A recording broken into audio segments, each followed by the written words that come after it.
السلام علیکم ورحمۃ اللہ وبرکاتہ۔ محترم ناظرین، یہ سیر علماء کرام کا 130واں حصہ ہے اور آج کے اس ویڈیو میں ہم معلوم کریں گے محمد رشید رضا رحمہ اللہ کے متعلق۔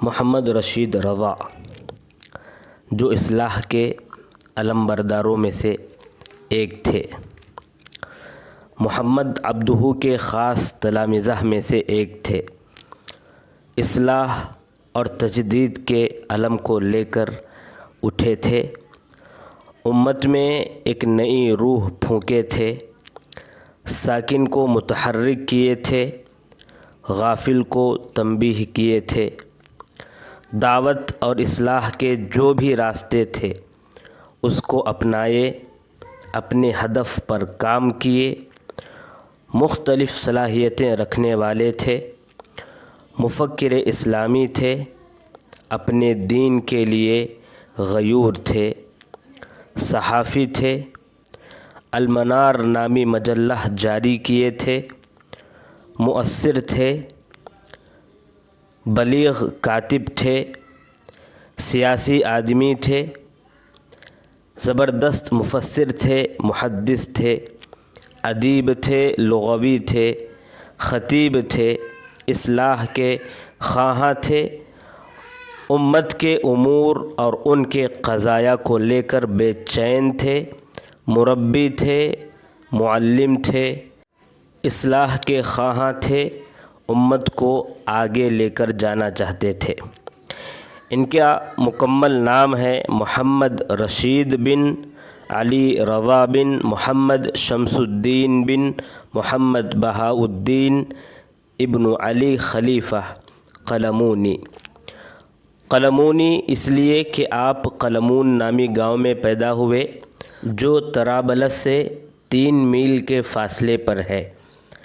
آپ شریف گھرانے سے تعلق رکھتے تھے اور آپ کا خاندان یا آپ کی نسبت حسین بن علی رضی اللہ عنہ تک پہنچتا ہے۔ آپ 1280 پر 2 ہجری یعنی 1860 پر 5 کو پیدا ہوئے قلمون میں، وہیں تربیت و پرداخت بھی ہوئی۔ آپ بچپن میں جو تعلیم شروع کیے تھے، قرآن کریم سے آغاز کیے تھے، لکھنا سیکھے، قواعد اور حساب سیکھے، مدرسہ رشدیہ میں داخلہ لے لیے، طرابلس وہاں گئے، وہاں صرف، نحو، حساب، جغرافیہ، عقائد، عبادت تمام چیزوں کو حاصل کیا۔ پھر وہاں سے مدرسہ وطنیہ گئے، وہاں عربی، ترکی، فرانسی، منطق، ریاضیات، فلسفہ ان تمام علوم کو حاصل کیا اور وہیں سے شہادہ بھی حاصل کیے۔ وہاں آپ کے جو اساتذہ تھے ان میں حسین جسر آپ کے مشہور استاد تھے۔ دراصل رشدیہ میں جو آپ پڑھے وہاں پر ترکی زبان میں تعلیم دی جاتی تھی، اسی لیے وہاں چھوڑ کر آپ مدرسہ وطنیہ چلے گئے تھے جہاں پر عربی زبان میں تعلیم ہوتی تھی، اور وہاں کے ذمہ دار تھے شیخ حسین جسر۔ ان کے پاس آپ اچھے انداز میں پڑھے اور ان سے اجازہ بھی آپ نے حاصل کیا۔ حدیث، فقہ محمود نشابہ سے حاصل کیا، عبدالغنی الرافعی اور محمد قوقجی سے ادب اور دین سیکھا، اور یہ جو قرآن حفظ کیے تھے بغیر استاد کے حفظ کیے تھے، یعنی جس طرح آج کل کوئی استاد ہوتے ہیں، طلبہ قرآن حفظ کرتے ہیں، سناتے ہیں، پھر حفظ کرتے ہیں، اس طرح نہیں بلکہ خود سے آپ حفظ کیے تھے۔ اور آپ کہتے ہیں کہ تہجد کے وقت میں باغوں میں چلا جاتا، درختوں کے نیچے تہجد کی نماز پڑھتا، اور جو میں پڑھتا تھا اس میں غور و تدبر سے کام لیتا اور کبھی کبھی آنسو بھی جاری ہو جاتے تھے۔ پڑھائی کے دوران جب کتابوں کا آپ مطالعہ کرنا شروع کیے تھے تو کئی کتابوں کا مطالعہ کیے تھے، جیسے الاغانی ہے یا نہج البلاغہ ہے۔ انہی کتابوں میں آپ ابو حامد غزالی کی کتاب الاحیاء بھی پڑھے تھے۔ اس کتاب سے آپ بہت زیادہ متاثر ہوئے اور آپ کے اندر بھی زہد پیدا ہو گیا تھا اور آپ زہد کی طرف مائل ہونے لگے تھے۔ ذہین بھی تھے، اسی لیے اس میں جو غلطیاں ہیں، یعنی عقیدہ جبریہ یا اشعریہ یا صوفیہ، ان تمام چیزوں کو آپ نکال کر باہر پھینکتے گئے، یعنی ان چیزوں کو نہیں لیتے تھے۔ البتہ زہد جو ہے آپ کے اندر برابر باقی رہا۔ آپ جس قریے میں رہتے تھے وہاں ایک مسجد تھی، وہاں پر آپ امامت کرنا شروع کر دیے تھے اور دروس بھی دینا شروع ہو گئے تھے۔ آپ وعظ بھی لوگوں کو دیا کرتے تھے اور وہاں پر آپ نے یہ محسوس کیا کہ آپ کے مواعظ سے لوگ کافی متاثر ہو رہے ہیں اور آپ کی باتیں دلوں میں لوگوں کے اتر رہی ہیں، یہ آپ محسوس کیے تھے۔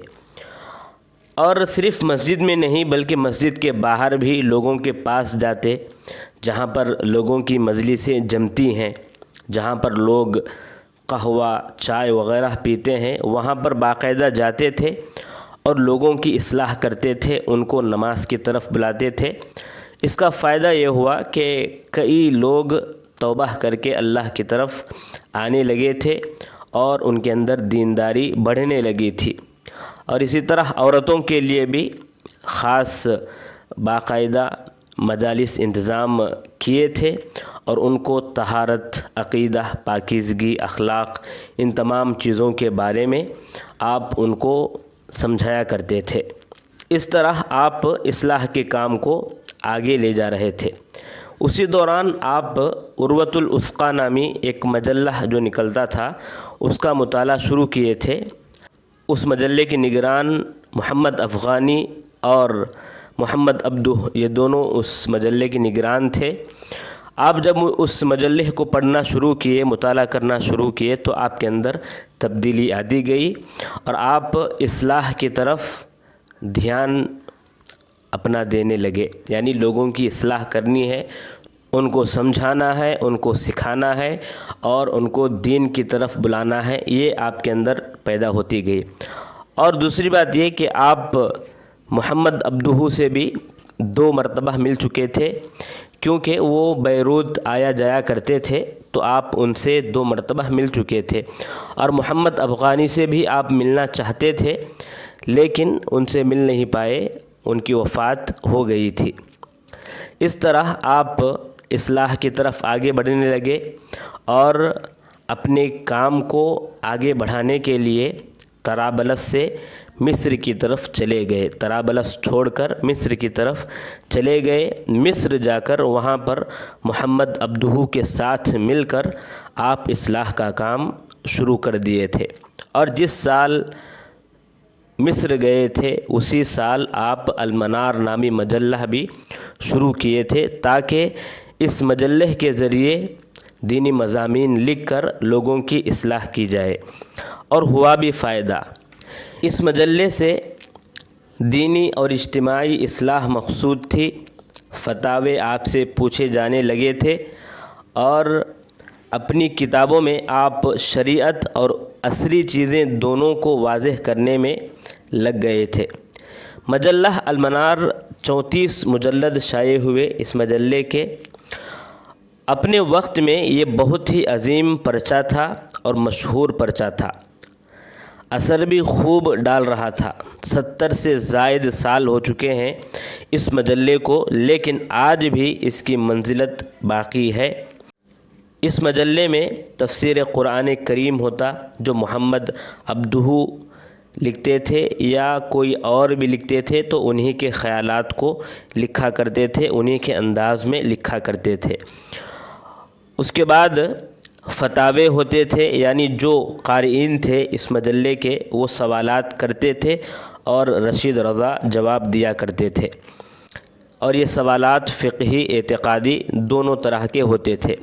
دینی مقالات ہوتے تھے، اجتہادی تاریخی مقالات بھی ہوتے تھے، رشید رضا کے خطبے بھی ہوتے تھے، یا دیگر جو بڑے ائمہ ہیں یا جو بڑے خطیب ہیں ان کے خطبے بھی آپ اس میں شائع کرتے تھے۔ مراسلات بھی ہوتے تھے، اخبار، آراء اور تراجم بھی ہوا کرتے تھے، کائنات کے متعلق کچھ باتیں بھی ہوتی تھیں، طب صحت کے متعلق بھی کچھ باتیں ہوتی تھیں، ادب، شعر اور طرائف اور قصے بھی ہوتے تھے، لغوی بحثیں بھی ہوتی تھیں، دیگر مقالات جو دیگر مجلوں میں ہوتے تھے، یعنی مختلف ایک مجلہ تھا اس زمانے میں، موعید ایک مجلہ تھا، ان مجلوں میں جو بہترین مقالے شائع ہوتے تھے ان کو ان مجلوں کے حوالے سے اپنے اس مجلے میں آپ شائع کرتے تھے۔